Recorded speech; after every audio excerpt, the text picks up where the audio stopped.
تمام کے تمام رائٹر سے پہنچی تو ایک یہودی رائٹر اس کتاب کے اندر ہور ہسٹریز گریٹر کے اندر سب سے پہلا نام جناب محمد رسول اللہ کا پیش کرتے ہیں.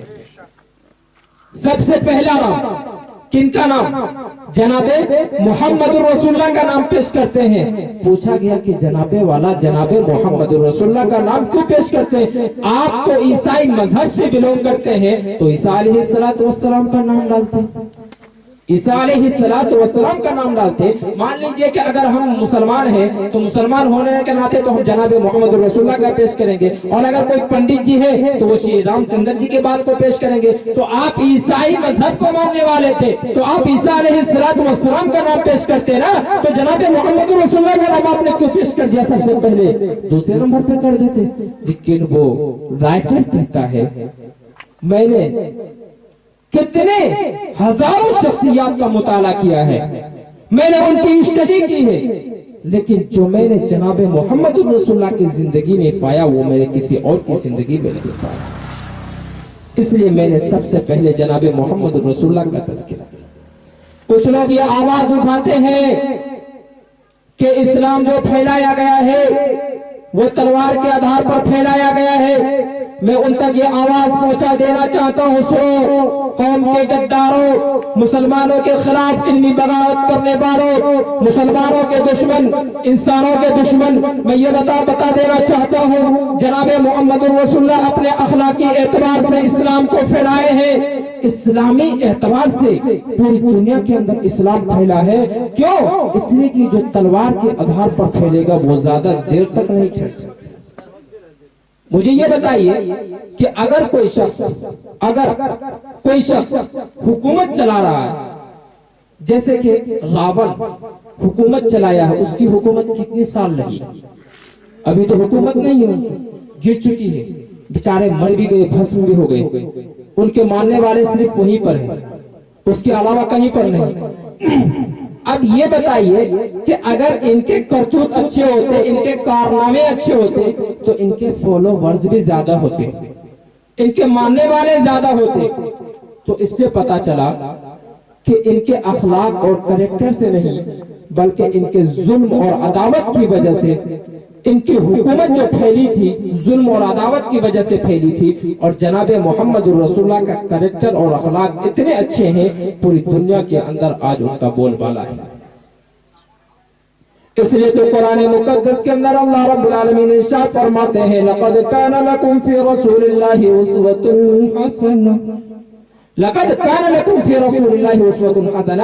اللہ تبارک و تعالیٰ نے تمہارے لیے اچھے اور آئیڈیل اور نمونہ اگر کسی کو بنایا ہے تو وہ کیول اور جناب محمد رسول اللہ کو ہے. ہمارے لیے آئیڈیل اور نمونہ موجودہ حکومت نہیں ہے, مغربی تہذیب نہیں ہے. موجودہ حکومت سے ہمیں بات کرنی ہوگی کہ ہمارے لیے اگر آئیڈیل اور نمونہ ہے تو وہ کیول جناب محمد رسول اللہ ہے, اسی کو ہم مان کر کے چلیں گے. اور یہ میں نہیں کہتا, یہ خود ڈاکٹر وید پرکاش اپنے اپنی کتاب کے اندر لکھتے ہیں کہ واقعتاً اگر اسلام کے اندر کوئی مانے جانے کے لائق ہے تو وہ جناب محمد رسول اللہ ہے. اور اس دھرتی پر کوئی معصوم شخصیات ہے, کوئی ہسٹری میں لکھے جانے کے قابل اگر کوئی ہے تو وہ جناب محمد رسول اللہ ہے. اسی کو تو ڈاکٹر وید پرکاش نے بھی کہا ہے. اور اس کے بعد شری رام چندر جی اپنی کتاب کے اندر لکھتے ہیں, شری رام چندر جی اپنی کتاب کے اندر لکھتے ہیں کہ محمد صلی اللہ علیہ وسلم کی ویکتو ان کی سچائی پر اٹھن پانا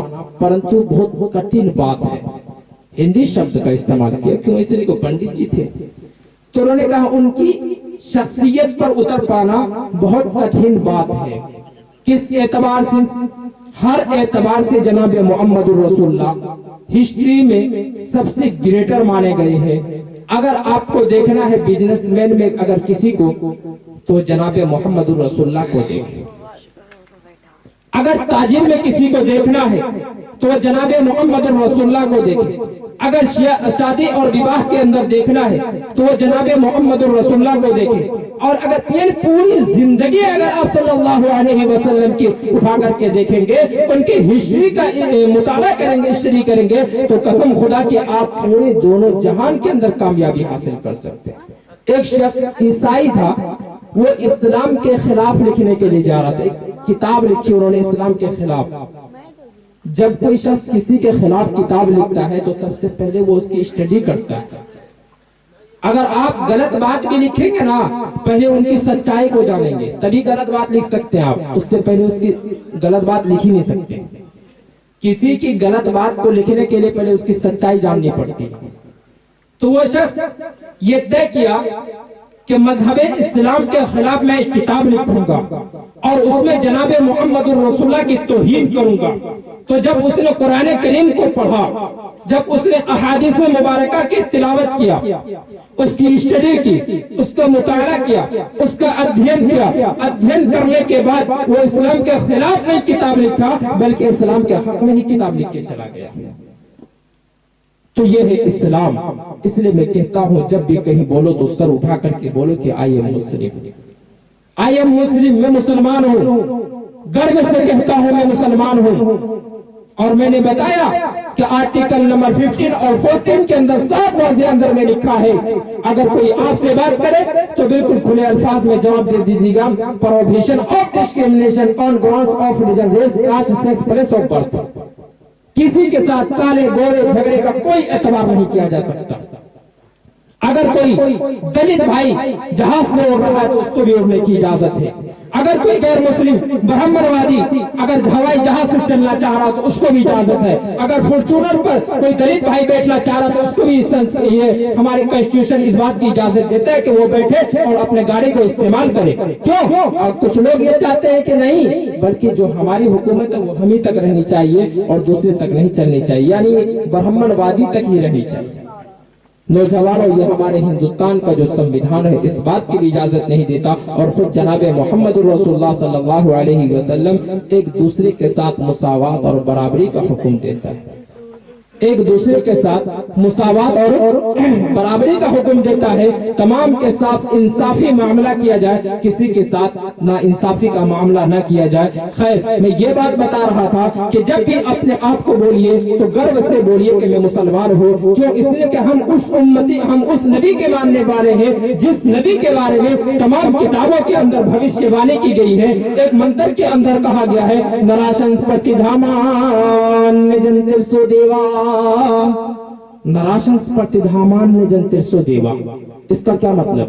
نراشنسپتی دھامان نجنترسو دیوا کا مطلب ہے کہ نراشنس آئیں گے, گھر گھر میں علم کو پھیلائیں گے.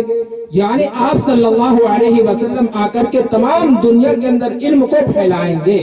یہی تو احادیث مبارکہ کے اندر فرمایا جناب محمد رسول اللہ صلی اللہ علیہ وسلم نے انما بعثت معلما, کہ اللہ تبارک و تعالیٰ نے مجھے تو معلم بنا کر کے بھیجا, یعنی ٹیچر بنا کر کے بھیجا گیا. بالکل بعینہ اس حدیث کو ملائیے اور اس منتر کو ملائیے, بالکل فٹ بیٹھ جاتا ہے. نراشنسپتی دھامان نجنترسو دیوا انما بعثت معلما ويعلمهم الكتاب والحکمت ويزکیہم. کتاب و حکمت کی تعلیم دینے کے لیے آئیں گے اور تزکیہ نفس کریں گے. تو جناب محمد رسول اللہ کا تذکرہ اور بھوشیہ وانی تمام کتابوں کے اندر موجود ہے. تو میں ایک منتر پڑھ رہا تھا نراشنس می کے لیے مسیح. نراشنس می کے لیے مسیح کیا مطلب ہے؟ نراشنس می کے لیے مسیح کا مطلب ہے کہ نراشنس کی تعریف کی جائے گی, محمد رسول اللہ کے بہت زیادہ تعریف کو بیان کیا جائے گا اور وہ سب کو محبوب ہوں گے. مجھے بتائیے کہ نوجوانوں نراشنس کی تعریف کہاں پر نہیں ہو رہی ہے؟ اذانوں میں دیکھو جناب محمد رسول اللہ کی تعریف وہاں پر بھی موجود ہے, کلمے میں دیکھو جناب محمد رسول اللہ کی تعریف وہاں پر بھی موجود ہے, نمازوں میں دیکھو جناب محمد رسول اللہ کی تعلیمات موجود ہے, اذانوں میں دیکھو وہاں پر بھی جناب محمد رسول اللہ کی تعلیمات موجود ہے, محفلوں میں دیکھو, جلسوں میں دیکھو, اجتماعوں میں دیکھو, یعنی ہر میدان میں دیکھو جناب محمد رسول اللہ کے تعریفات و کلمات موجود ہے. اس لیے تو کہا گیا ورفعنا لک ذکرک, اے نبی ہم نے تیرے ذکر کو اونچا کر دیا. کہیں پر بھی دیکھو جناب محمد رسول اللہ کے تعریفات و کلمات موجود ہے. دوسرے منتر کے اندر کہا گیا نراشنس می پریہ مسیح, می پریہ سے مسیح کا مطلب یہ ہوتا ہے کہ وہ بہت زیادہ سب کو محبوب ہوں گے. اور مجھے بتاؤ کہ اس دھرتی پر کسی بھی اعتبار سے, کسی بھی ناچیز کے اعتبار سے کسی کے اندر بھی ذرا سا بھی ایمان ہوگا جو جناب محمد رسول اللہ کی توحید کو برداشت نہیں کر سکتا, می پریہ مسیح